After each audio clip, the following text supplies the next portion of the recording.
Give me a bike to beat this. You gotta have different views for how much money you want to spend on a bike. Let's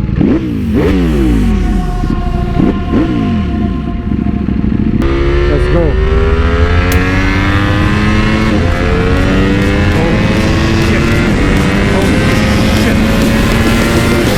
Oh my god!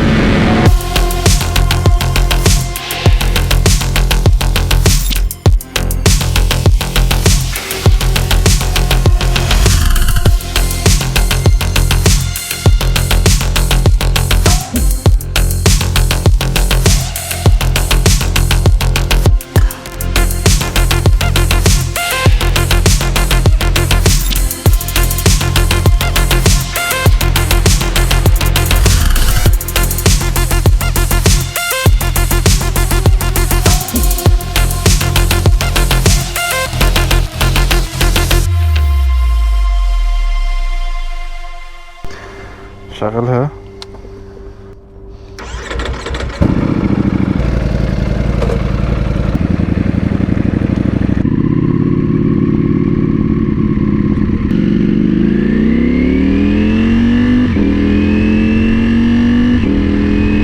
Wow.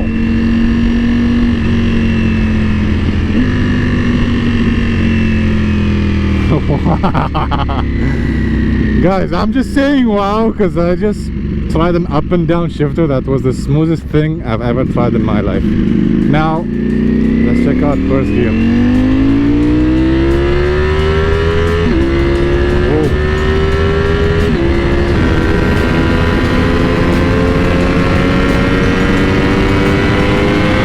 Oh my god.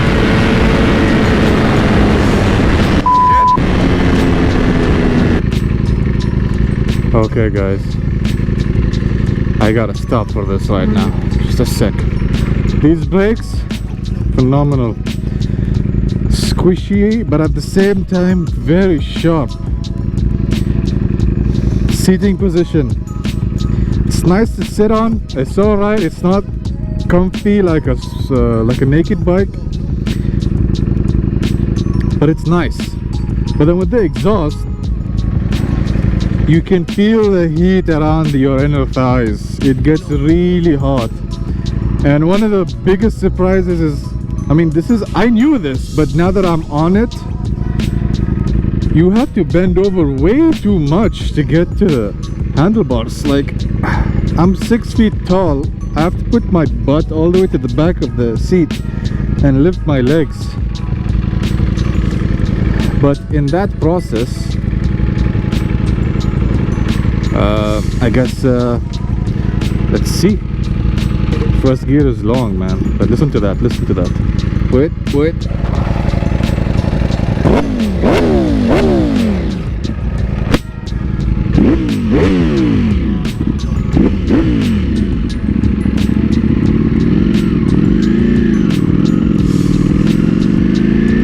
Alright, remember, this is not my bike. Let's go.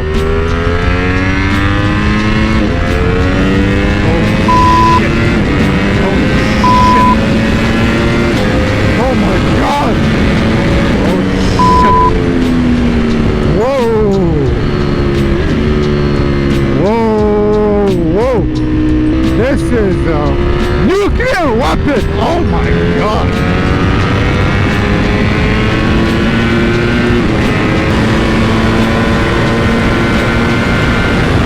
Ah!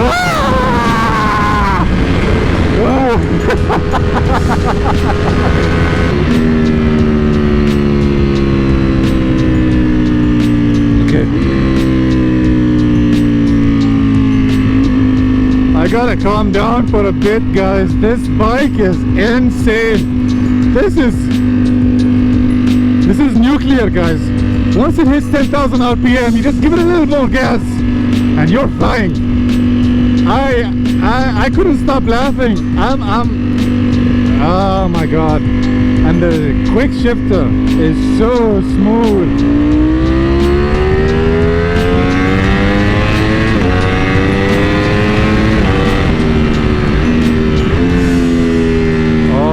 This bike is so great. I mean, on the track, this would be phenomenal. downshifting on it, telling it to go down, and she does it so precisely and smoothly. My helmet's all over the place with this bike. I gotta have some balls to go full throttle with this. The seat's so hard right now, guys.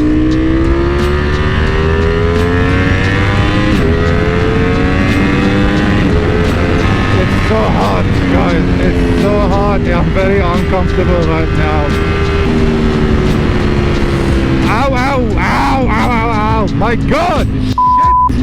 I mean, I know we're in Bahrain and it's a hot country, but I've ridden other hot bikes, but not like this. This is too much. So hot, guys. My right thigh on fire. I'm literally sucking up the pain from the heat just to enjoy this bike, because this bike gives you so much adrenaline, you forget about the pain, but the pain is so bad, you have to still remember it. Look at the downshift, listen to the downshift.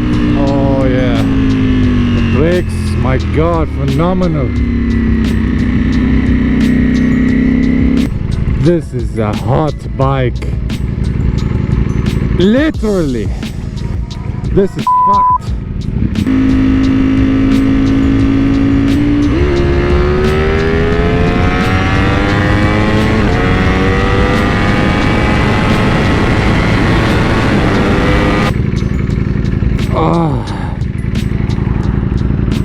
Woo! This bike, guys. The real question is it worth the price? Honestly, depends what you're gonna use it for. If you're gonna use it for the street, I would say don't buy it. Track, perfect. But you have to be a good experienced track rider to enjoy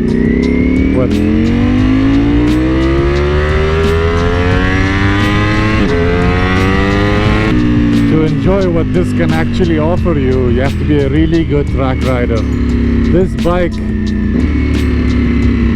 is worth the price in terms of what it can do, its capabilities, the electronics on it, the shifter, the chassis. It's outstanding, outstanding, guys.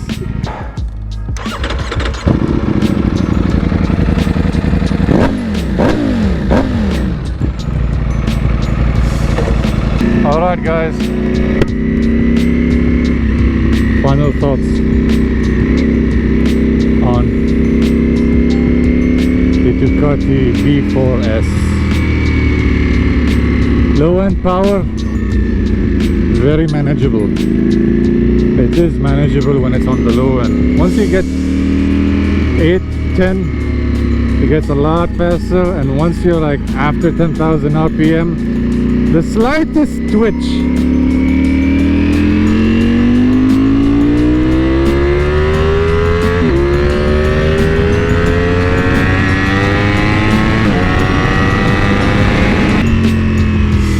sends you into oblivion. You can feel the kick. Anything you twist after 10,000 RPM, you feel like someone's doing this. Insane. Insane. Like, everything before that is gradual, but then after 10,000 RPM, it's like boom, boom. The heat on this bike is insane. Like, now that I'm slowing down and all that, it's a bit more bearable, but when the bike's at speed, or if it's speeding, I don't know how guys ride this bike. It's so hot. Great bike. Even the exhaust is like someone doing this.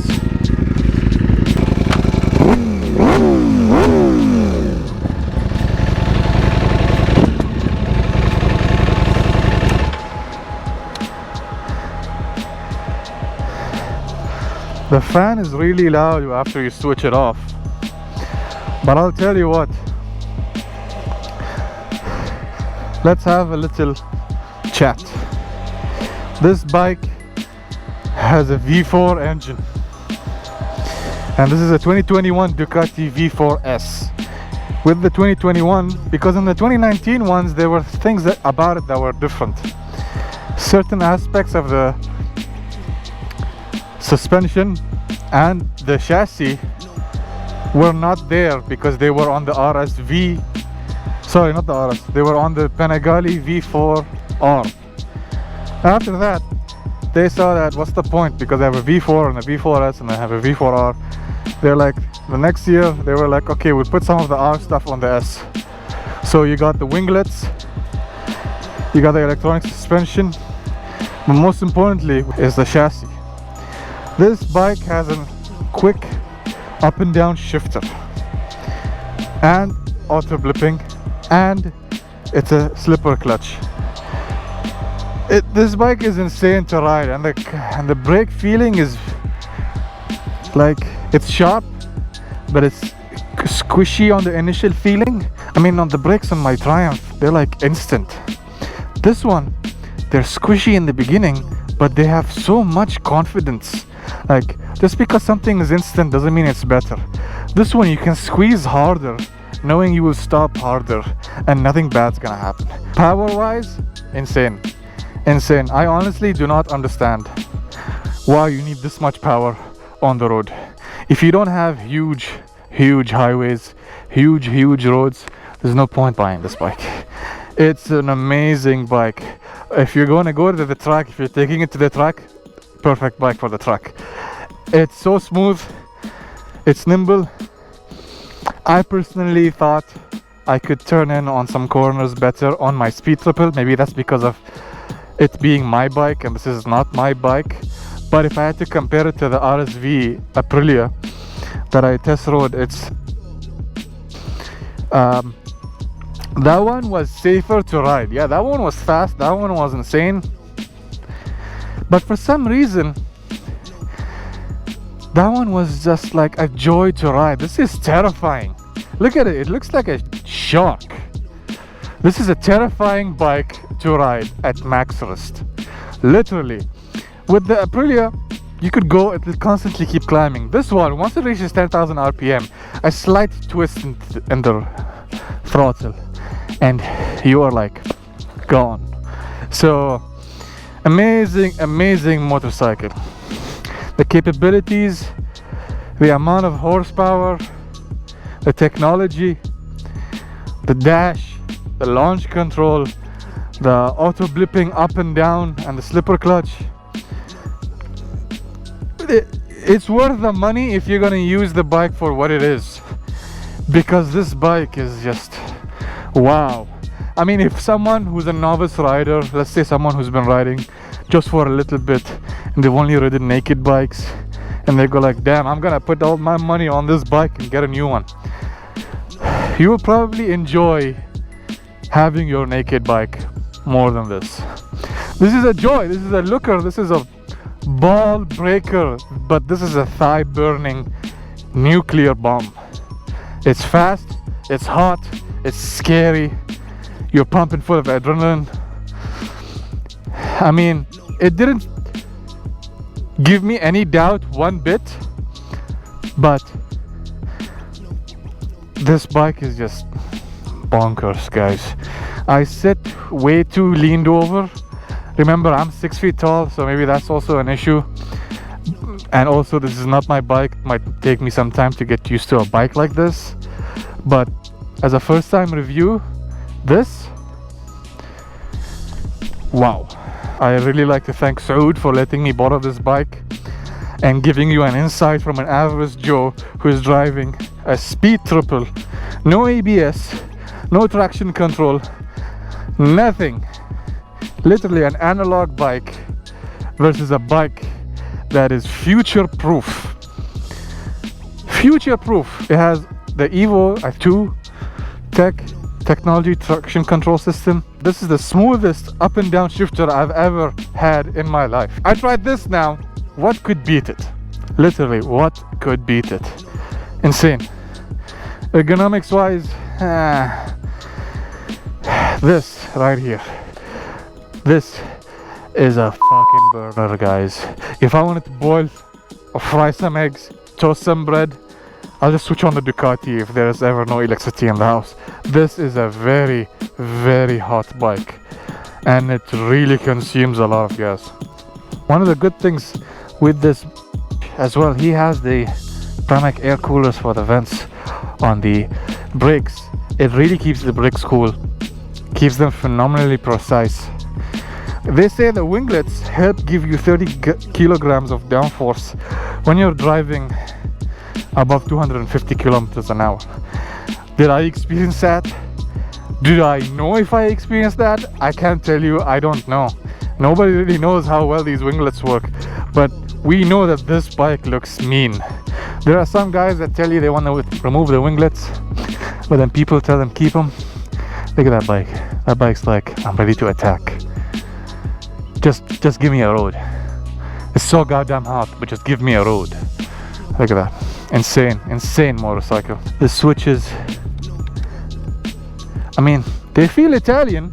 It's like empty plastic, but they're rigid. They're better than the Energica switches, but I like the switches on the Triumph more. But these are rigid. It's nice, but I feel like they're empty at the same time. I don't know how to explain it. Lever, it's not too hard, not too soft. Right there, perfect. Like I said on the brakes. Thank you, Sahood. I hope you guys enjoyed this and had an insight. Be careful if you want to buy a 200 plus horsepower motorcycle. You gotta be a really patient rider. Really patient.